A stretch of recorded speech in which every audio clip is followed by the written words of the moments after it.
ნახე ეს პოსტი, რომელიც პრეზიდენტ დონალდ ტრამპის ოფიციალურ ანგარიშზე გამოქვეყნდა.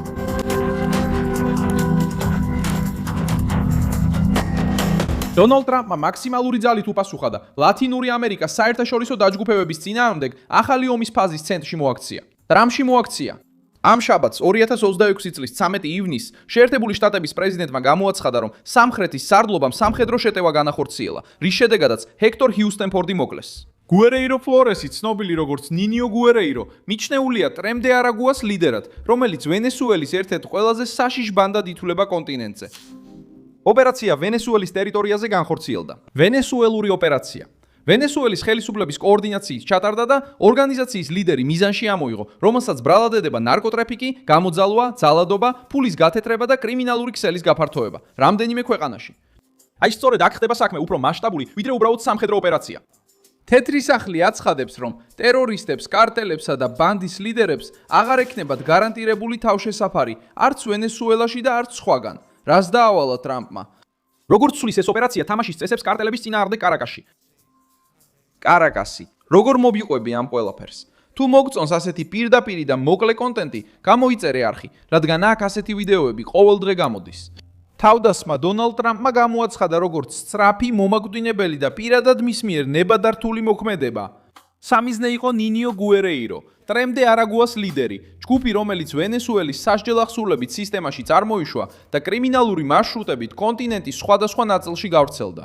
საერთაშორისო მედიის ცნობით, ოპერაცია ვენესუელის ბოლივარის შტატში ჩატარდა, რეგიონში, რომელიც არალეგალური მოპოვებით, სამალავებითა და შეიარაღებული ჯგუფების არსებობით არგობით არის ცნობილი. ამერიკის შეერთებული შტატების სამხრეთის სარდლარბლობა ოპერაციაში სამხედრო ძალის სახით ჩაერთო, მაშინ როცა ვენესუელის ხელისუფლება დაზვერვით თანამშრომლობასა და ადგილობრივ მხარდაჭერას უზრუნველყოფდა. პოლიტიკური გზავნილი სამხედრო ზემოქმედებასთან ერთად მოვიდა. ტრამპს სურდა ეჩვენებინა, რომ საზღვარი აღარ განიხილება მხოლოდ მიგრაციის პრობლემად, არამედ როგორც გზა, რომლითაც კრიმინალური ორგანიზაციები გადაკვეთენ ქვეყნებს, იყენებენ სუსტ მხარეებს და ესხმიან თავს ჩვეულ მოქალაქეებს. ინიო გუერეირო ამერიკელი ხელისუფლებისთვის ჩვეულებრივ კრიმინალად არ ითვლებოდა.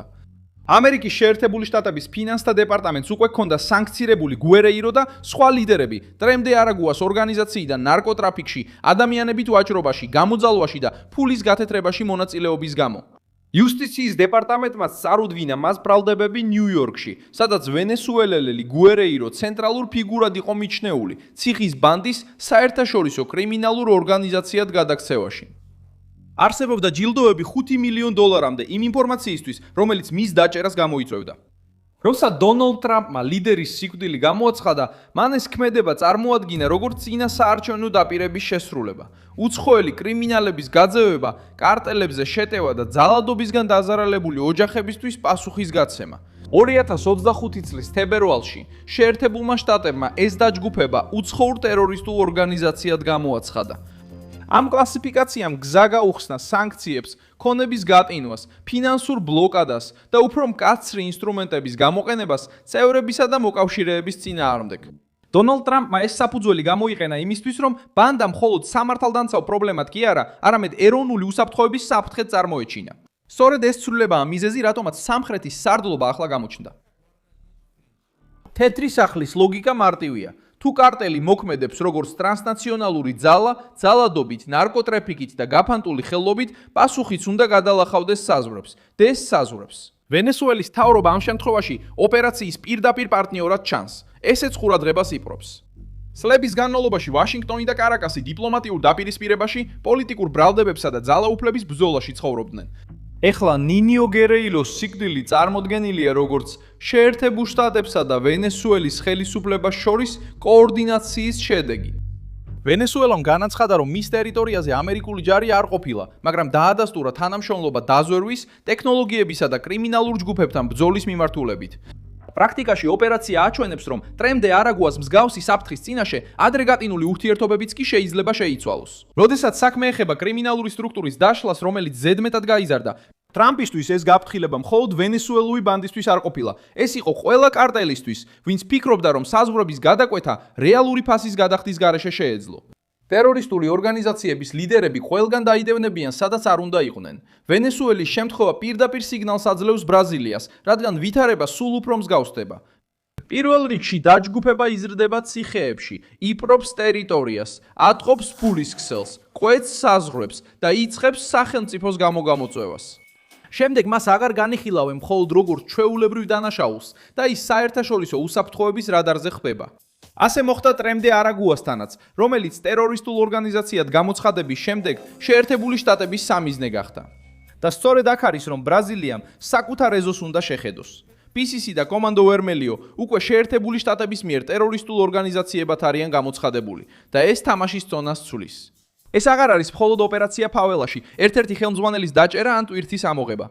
ეხლა უკვე ფინანსური ბლოკირება რისკი იმ კომპანიებისთვის, რომლებიც დაბინძურებულ ქსელთან თანამშრომლობენ, ზეწოლა ბანკებზე, საწვავზე, პორტებზე, ტრანსპორტზე და პოლიტიკოსებზე, რომლებიც ამ დაჯგუფებების გაფართოებას თვალს ხუჭავენ. ვენესუელამ აჩვენა რა ხდება, როცა ბანდა ძალიან იზრდება და რეგიონულ საფრთხედ იქცევა. ბრაზილია მიდის იმ სამყაროსკენ, სადაც ყველაფერი ზვარზეა. როცა დაჯგუფებები ციხეებიდან გამოდიან, უბნებს აკონტროლებენ, ვაჭრობაში იჭრებიან, ფიქტიურ კომპანიებს იხენებენ და უკვე საწვავის სექტორთან დაკავშირებულ სქემებში ჩნდებიან. სხვაობა ისაა, რომ ახლა ტრამპმა ახალი წესი შემოიღო.